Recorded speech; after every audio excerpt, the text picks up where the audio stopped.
Greetings and welcome to the energy of Cancer. This is Ron from Tarot of the Twin Sun. The fourth house is open. The inner domain, the cellular, is here. Okay. This has to do with inner spaces. This has to do with Russian dolls. This has to do with containment. This has to do with privacy. This has to do also with cardinal water.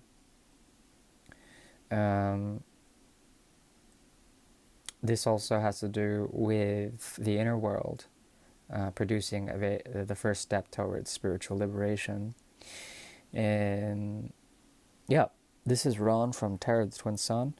Tarot of the Twin Sun is a functional division within the order of the Twin Sun. Please take only what you will. The fourth house is open. We're doing a prognosis, a prognostication, foresight into the month of February for the energy of Cancer. Okay. The moon dominates this reading. We will be looking for reflective information, especially in terms of the Great Mirror. We'll be focusing on that technology, the Great Mirror, through pendulum. So pendulum will help us to discern what type of influences are occurring on a karmic level between Cancer and a significant other through the Great Mirror. So we'll be mostly observing the middle section of a spread within the technology of the mirror.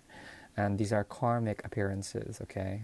Joint karmic appearances, how things and energies coalesce to create certain actions, projections between Cancer and a significant other. So we'll go ahead and get started now. First, we'll look into karma. Are there any major karmic blocks for Cancer this month? No. Are there any minor karmic blocks? Yes. Do we need to pay attention to them? Yes. Does it have to do with the early houses? No. Does it have to do with later houses? Okay. So there's something in terms of service that you can do for others in this month. That is your objective. Is it the 7th, the 8th, the 9th, the 10th house? It activates your 7th house. Cancer is naturally the 4th, and 7 away is 10. And because 10 is active, you're dealing with older people this month, karmically. Older people, older souls, that type of energy. And they are here to symbolize Saturn for you. And that's the thing about Saturn. There's something about longevity, long relationships with significant or insignificant others, however they may be, in terms of value for Cancer that goes the long run. Cancer is a long-running, sort of long-standing agency. At the same time, Cancer is completely free because it takes the first step towards liberation of the soul and has to do with complete detachment, dissolution of everything in terms of an emotional weight. Okay? So, in this month, there's an activation of the 10th house, your 7th house. You must find a way to find exaltation in this. This has to do with the balancing out of karmic accounts. And one way you can do this is honoring the elderly. Whoever that elder person is in your life, doing something for them in terms of service would be of service to you in actuality. Cancer is looking for a father figure. It doesn't have to be a literal father figure. It could be a teacher, it could be a guru, it could be some sort of like archetype. And however you find this father figure, even if it's in a specific relationship, there's something about service that you can do for them. And this has to do with embracing Venusian energy, the subtlety of detached expectations, uniting with the intellect in order to produce certain karmic effects that will liberate not only you but others from said karmas. Not all karma is bad, but usually alleviating or executing that action is important for the expression of the human experience and transcending in some sort of way. It's all about transformation. So this month, you are embraced to be patient, to deal with karmic accounts, with these archetypal father figures, patriarchal or not, and to be of service to them in some sort of way. Is there anything else that we need to know in terms of karma for this month? No. Can I point to the yod? Yes. The yod means that these people who you're dealing with, the elderly in particular, they will see you as someone who is a student of love, student of romance, student of creativity, student of innovation, inventiveness. And if you do something in terms of all of that, using the sun, using the twins, and using the sun, then you will be in the mode of righteousness, and you will be protected. Your own barriers will be reinforced, and your calm, your sanctuary will be reinforced.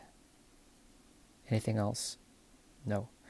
We're moving to the Great Mirror now. The Great Mirror is a tool devised by the Order of the Twin Sun to see particular karmic energies between Cancer and a significant other. We're going to go ahead and look into it now. Do we start with the Great Mirror itself? Yes. Do we look at the conscious position? Yes. So consciously, between you two, what is acknowledged between you two? Is it a major court card? No. Is it a minor court card? No. Is it a major arcana? Okay. Yes. Is it the sun? No. Is it the tower? No. Is it the lovers? No. Is it death? No. Is it temperance? Okay. So consciously, there's an alchemical agency here. It's one of transformation. It's like converting elements to other elements. So if you have water, you can stabilize it with earth. If you have fire, you can stabilize it with air, etc. There's something about the patience of transmutation, taking the Two of Cups and transmuting that energy into something infinite, to something useful, to the Philosopher's Stone, whatever. And in this occult sort of observation, there is a connection here that is very strong. It's based on transformation, and both of you know this. It requires a great deal of patience to achieve this. Also, the auspices of Jupiter. There has to be some sort of middle path, or perhaps something foreign, something exotic, something deeply spiritual about it. It has to be otherworldly, it has to be projective in nature. And it takes time to achieve this type of transformation, but it's there. Is there anything we need to know on the subconscious level? No. Am I guided by, yes, a self? Salaria. Anyways, we're looking deeper into, yes, we're looking deeper into the unconscious element of the mirror. Do we need to see the incidental level? No, that's occulted. Are we allowed to see it? Yes, we are allowed to see it. Do we need to? No. So we're staying away from programming in this reading. We're going deep into the unconscious. Is there a major arcana there? Minor? Is it a court card? No. It's a minor arcana. Is it one card? Yes. Is there an element there? Air? Air? Earth? Water? Fire? The element is fire. And so far, we have a lot of fire within the mirror. This is a dharmic connection. It's not a karmic connection. There's something about the path of spirituality, that is quite profound with this connection. Is it a normal connection? No. Is it unique? Yes. So it's ruled by Jupiter. It's also ruled by the element of fire. Is it the ace? The 2? The 3? Is it the 4? Is there anything above the 4? Is it the 2? Is it the 3? Okay.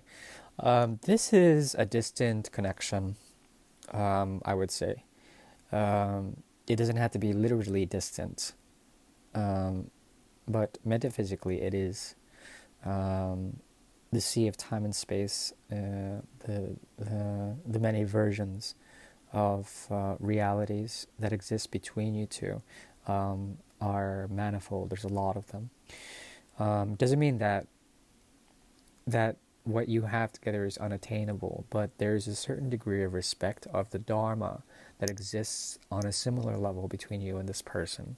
Temperance is there, as well as the three of